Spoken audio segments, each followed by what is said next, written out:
Hello, this is our last lesson. It's on geometric sequences and series. So geometric sequence is a list, just like an arithmetic sequence was a list. But in a geometric sequence, instead of adding or subtracting each time, we're going to multiply. And that thing that we're multiplying by each time is our R.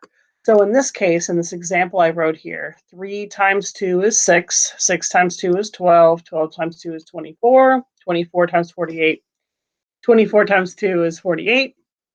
So R is 2. We can find that by taking any term and dividing it by the term before it. So if we take the second term, 6, and divide it by the first term, 3, and we get that our R is 2.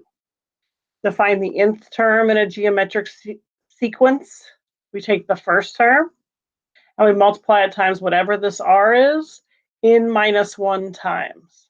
Okay, so to find the second term, we're going to multiply by 2 one time. So 2 minus 1 is going to give us 1 there.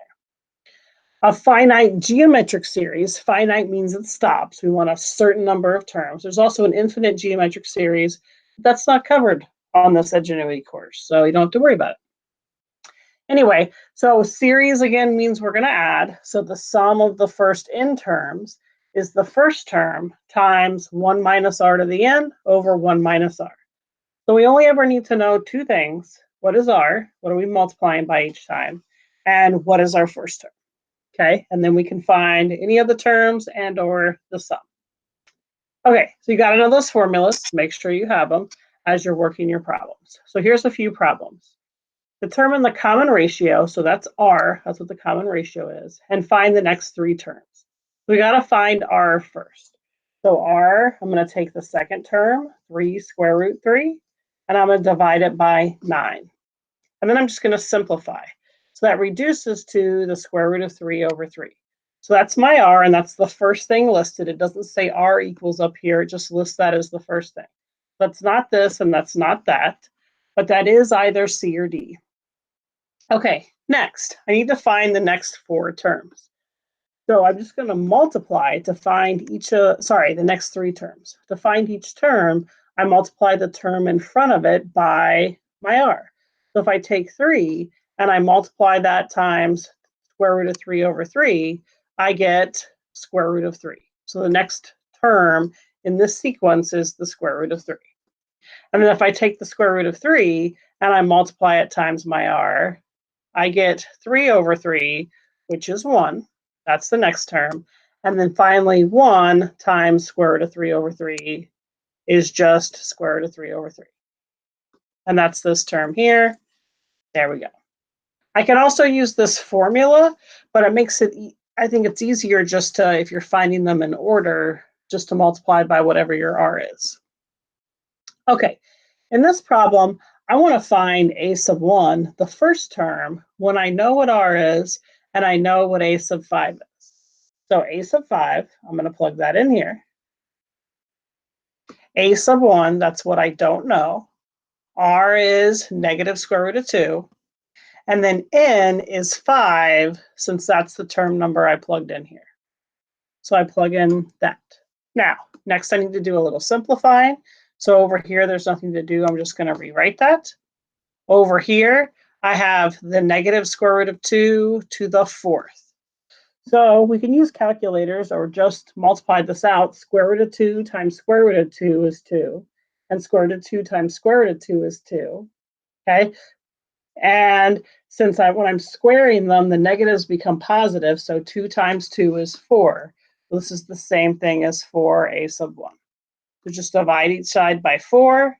And a sub 1 is 8 square root 2. Okay?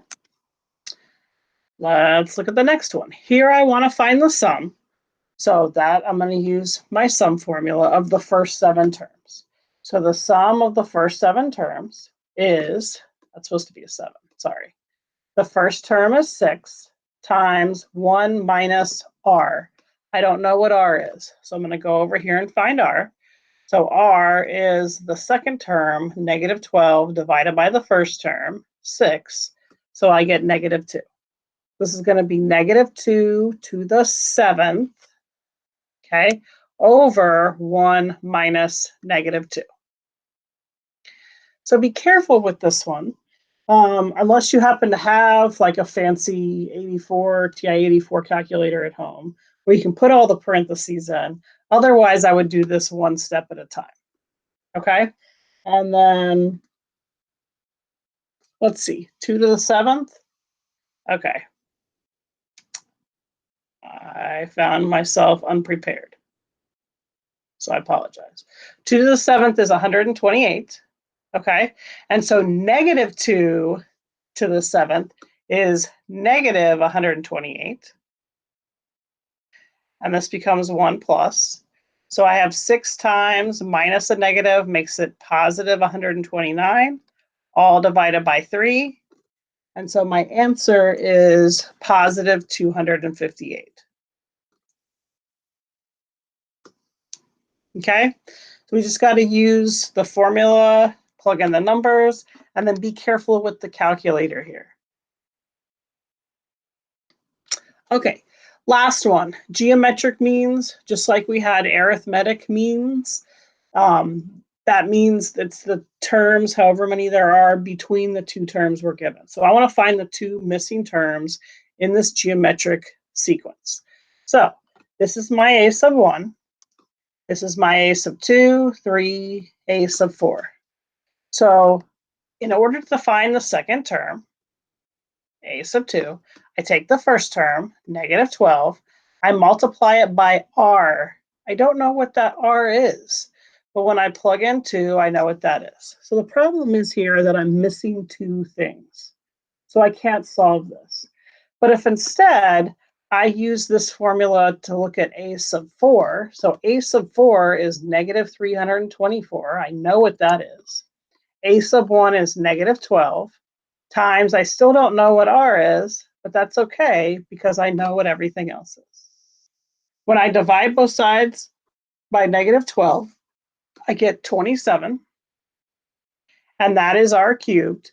And so I'm going to take the cube root of both sides. What cubed is 27? And the answer is 3. So now I'm ready to figure out what this is. I'm going to take negative 12, and I'm going to multiply it by 3, and I get negative 36. So that goes here. And then I multiply it by 3 again, and I get negative 108. You're more than welcome to use the formula to find the third term, but really, once you know what r is and you're looking for terms in order, you just multiply it by whatever r is, the term before it. Okay, I hope this helps. If anybody's still having trouble with anything, all you've got to do is contact me, and we can set up a time to meet in Google Meets and go over problems. Or if you're having just a little problem, and you're like, I don't understand this problem, then send it to me. I can work it out, take a picture, send you the picture back if you would prefer to do it that way. Anyway, I hope everybody's doing okay and wrapping up the course. And I hope everybody has an awesome summer.